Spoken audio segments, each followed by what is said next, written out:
10 years ago, gates opened in their world, letting in monsters, and awakened individuals started to appear. These awakened people became hunters, hunting down the monsters. But our main character, Kang Jinyoung, didn't care. One day, a large crystal was thrown at his face, causing him to fall and bleed profusely. Kang Jinyoung was just a typical loser. In the high school for the awakened, his only ability was regeneration. It was supposed to be an S-rank ability, but for him, it was just a painful process. The bullies attacked him, mocked him, and found amusement in his pain from healing. There was never any evidence of their bullying once he healed, leaving teachers and police unable to intervene, especially since these S-rank awakened students received special treatment from the government. The reason Kang Jinyoung endured all of this was because of his mother. His father had died when he was only 5 years old. Whenever his mother asked about his school, he replied with a smile and said it was great. To hide his pain, he promised to become a hunter once he graduated, making the decision to endure the hardship. He knew that with his ability, he could at least become a C-rank hunter. His income would be modest, but he knew they could afford a better place to live. So, he told his mother they should be happy. However, everything fell apart on his mother's birthday, when those bullies left his mother in a vegetative state. They claimed it was an accident, a chance encounter at her restaurant where she served them food, but they ogled her indecently. One of the men asked his mother what she thought about him and bragged about being awakened and his ability to create diamonds. When she recoiled and accidentally broke his phone, he attacked her in anger, claiming his abilities had accidentally flew into a rage. Kang Jinyoung was furious, crying and biting his lip in anger. He knew it wasn't a coincidence, nor an accidental use of their abilities. In his rage, he ripped his flesh and dropped the cake he'd bought for his mother. Meanwhile, elsewhere, one of the bullies questioned if their actions were okay. The man retorted that no one would care if she died. He rested his hand on his friend's shoulder, claiming their youth and awakened status would protect them under the law. When his friend tried to reason with him, the man dismissively asked if his friend thought it was his first time beating someone up. Suddenly, someone appeared and questioned the man's actions. Kang Jinyoung approached him, his identity questioned by the group.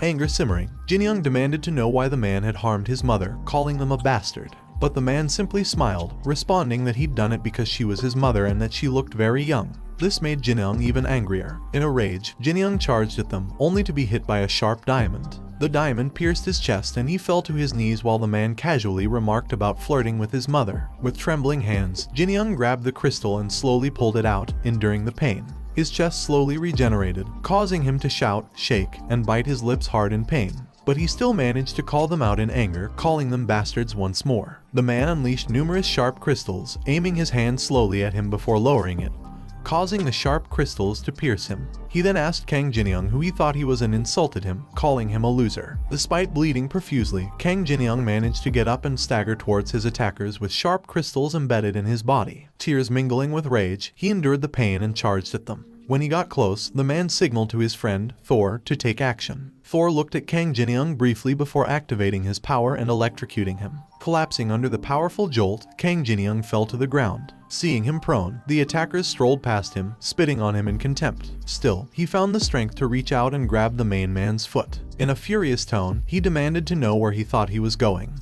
which provoked the man. In retaliation, the man encased his hand in crystal and began punching Kang Jinyoung. As he struck him repeatedly, he hurled insults, blaming him for not protecting his mother. He even questioned what right Kang Jinyoung had to be angry. A crystal-infused punch to the mouth resulted in a gory mess, but despite this, Kang Jinyoung continued to glare at his attacker, further infuriating him. Next, the man called his friend, Sandman, and ordered him to start digging, which he did without hesitation. Jinyoung looks at them, weakly cursed them, but the man merely gestured at him. Thor questioned the man's intention, only to be told to shut up. The man then activated his power, releasing crystals that gradually encased Jinyoung. Despite his defiant threats and promises of revenge, the man only smirked, challenging him to escape if he could. Eventually, they fully entombed Jinyoung in crystal and buried him underground. Jinyoung tried to lift the crystal, but he quickly realized it was futile, causing his anger to explode in a flurry of curses. He yelled, hoping someone would hear him, and pushed against the crystals, but soon realized they were diamond, making them unbreakable. Suddenly, the lack of air became apparent. He gasped for breath, aching all over and slipping in and out of consciousness. His regenerative ability kept him alive, but each moment was filled with intense pain.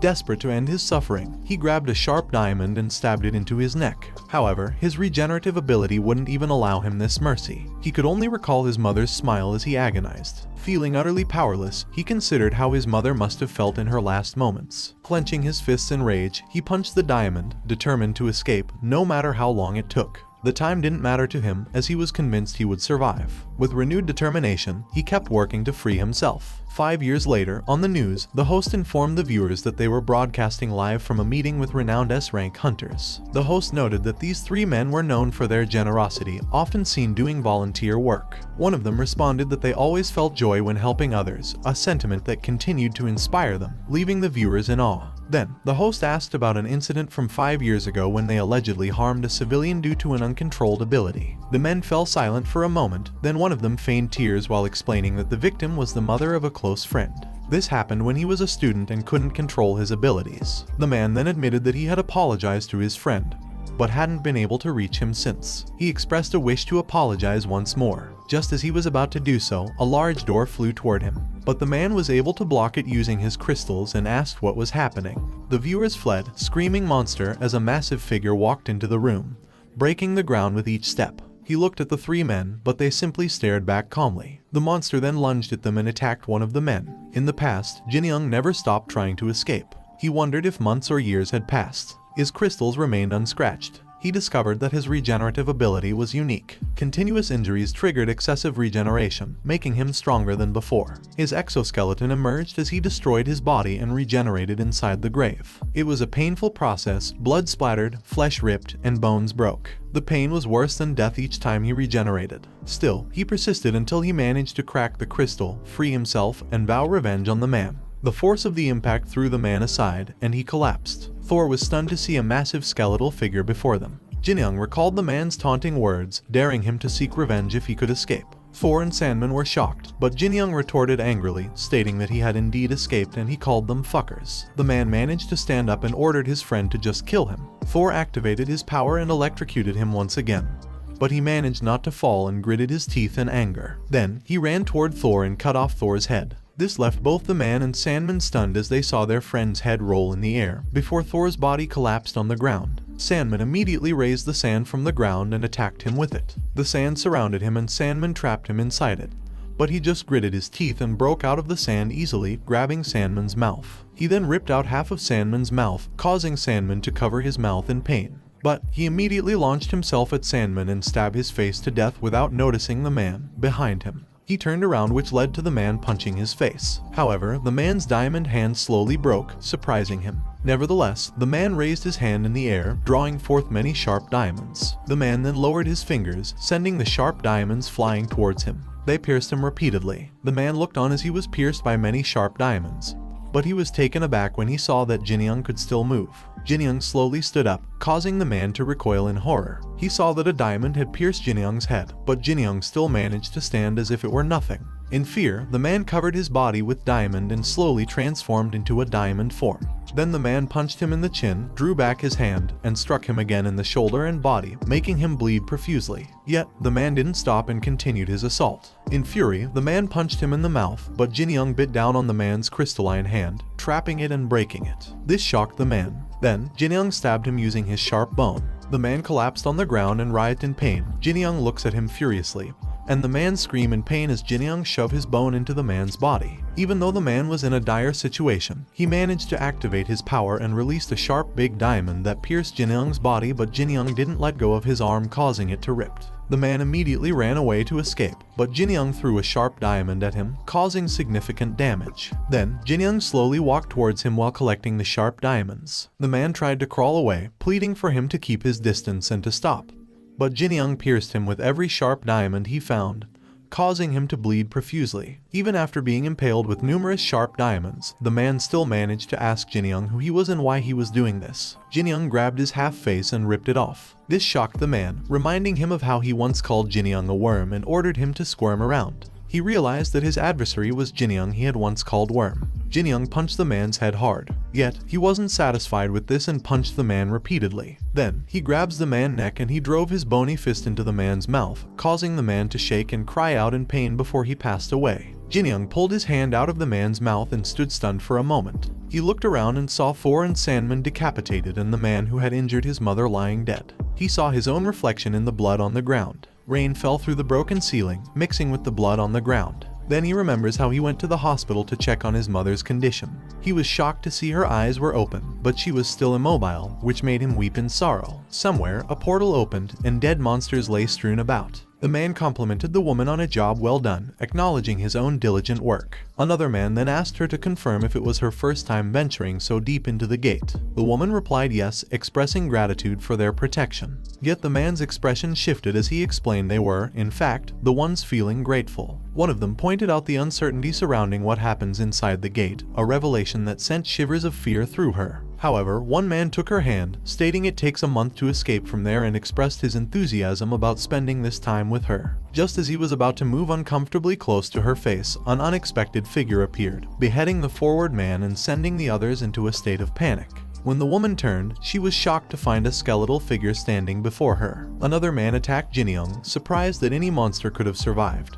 But his aggression seemed to have no effect. One man launched a retaliatory strike, but his blade shattered upon hitting Jinyoung's skeletal figure's bone. This caused him to recoil in disbelief. Jinyoung then beheaded this man and cast the severed head onto the ground beside the previous one. The surviving men stood shocked, unable to comprehend the existence of such a monstrous entity within the gate. Unfazed, Jinyoung swung its bone at them, severing their heads with ease. He then approached the trembling woman. Anticipating the worst, she closed her eyes, but all he did was glare at her. This unexpected action surprised the woman, who managed to express her gratitude before Jinyoung unceremoniously ended her life as well. Memories of the encounter caused Jinyoung to weep. Suddenly, a voice chimed in, commending his actions and asking how he felt having avenged himself. He retorted by asking who she was. She introduced herself as Sim Yeon, the head of the Korean Hunter Association. He queried how she knew him, to which she responded that she'd been observing him since a certain incident 5 years prior, which left him in shock. He launched an attack at her, but she claimed she could save his mother, causing him to intentionally miss her. The force of his strike caused the debris to fly behind her. He asked her to repeat what she just said, and she confirmed her ability to awaken his mother, as she was the only S-rank healer in the world.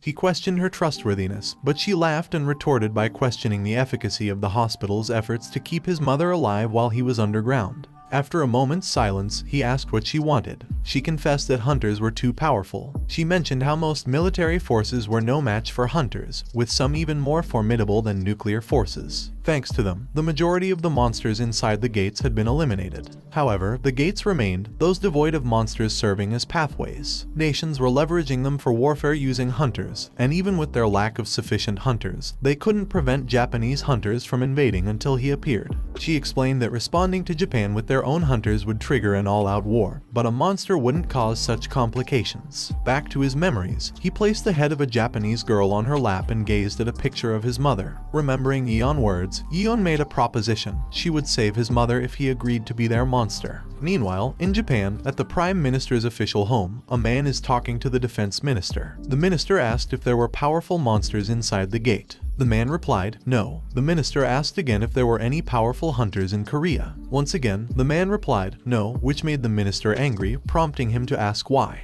The Japanese Prime Minister, Ryuzaki Judo, asked in anger why their hunters had not taken over Korea yet. The man apologized and assured Judo that he would fix the problem. Judo asked him what his plan was. The man gave a smile. Japan's #1 hunter, Ikasai Kajiru, assured Judo that he would handle the issue himself. Then Kajiru began to walk. He ordered his assistant to get his sword ready right away. His assistant asked if he was going alone. He replied, yes. The lady mentioned it might be seen as rude, as the hunters who were sent before were all top-notch. She asked why he didn't go with the others, but he only retorted angrily, asking if he looked like he needed help. This caused the lady to apologize out of fear. Moments later, Kajiru entered the gate. He asked the unsuccessful men what had happened, knowing that they couldn't have all died from such a minor incident. Suddenly, he noticed something. Jinyoung was sitting on a pile of dead hunters. He was furious to see this and immediately attacked Jinyoung.